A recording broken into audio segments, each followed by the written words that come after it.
আসসালামু আলাইকুম রহমতুল্লাহি ওয়া বারাকাতুহু। আমার ছোট ভাই আবু সাইদ, যারা পাড়াপড়শি বসে আসেন, আপনারা সবাই ওরা চেনেন। ও একজন ভালো মেধাবী ছাত্র ছিল, সে এখন আমাদের মাঝে নেই। আপনারা সকলে দেখছেন আমাদের পরিবারটা কিরকম অচল পরিবার। সেই পরিবার থেকে আমিও মেধাবী ছাত্র ছিলাম। আমার স্যার আজহার স্যার বলে গেল যে আবু হোসেনও ভালো বৃত্তি পাইছিল আমার প্রাইমারি থেকে, কিন্তু আমি পরিবারের অভাবনাটনের কারণে আমি লেখাপড়া করতে পারি নাই। আমার ছোট ভাইয়ের খুব ইচ্ছা ছিল, সে নিজের ইচ্ছায় অনেকটা নিজের ইচ্ছায় সে লেখাপড়া চালাই গেছে। আমাদের মতো ফ্যামিলি থেকে রোকেয়া ভার্সিটির মতো ইউনিভার্সিটিতে লেখাপড়া করা আমাদের কাছে অনেকটা দুঃসাধ্য ব্যাপার। সে 2010 সালে প্রাইমারি পাস করে জাফরপাড়া থেকে, তারপরে সেখান থেকে গিয়ে ভর্তি হয় খালাসি উচ্চ বিদ্যালয়ে, সেখান থেকে এসএসসি পাস করে A+ পেয়ে।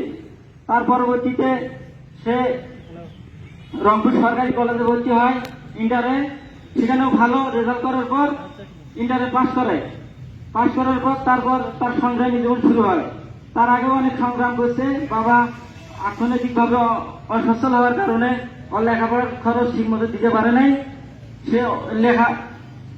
সে টিউশনই করে নিজের লেখাপড়ার খরচ চালাইছে।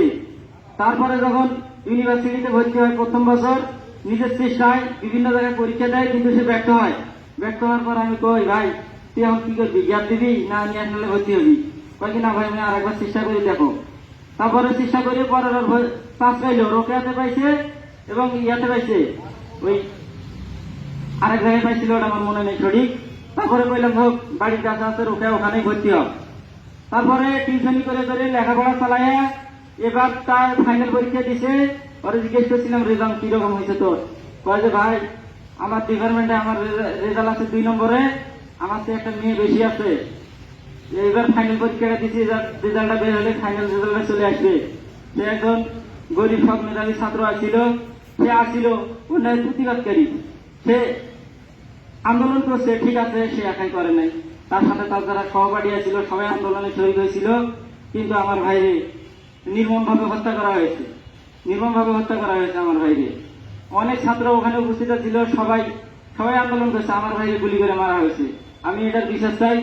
আর আমার ভাইয়ের জন্য সবাই অন্তরের অন্তঃস্থল থেকে দোয়া করবেন। আর যদি কারো পাওনাবাদী থাকে আমাদের সাথে যোগাযোগ করবেন।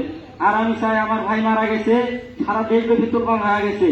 আমি চাই এই আমার ভাইয়ের আত্মত্যাগের বিনিময়ে যেন ছাত্রদের যে আন্দোলন সফল হয়। আর একটা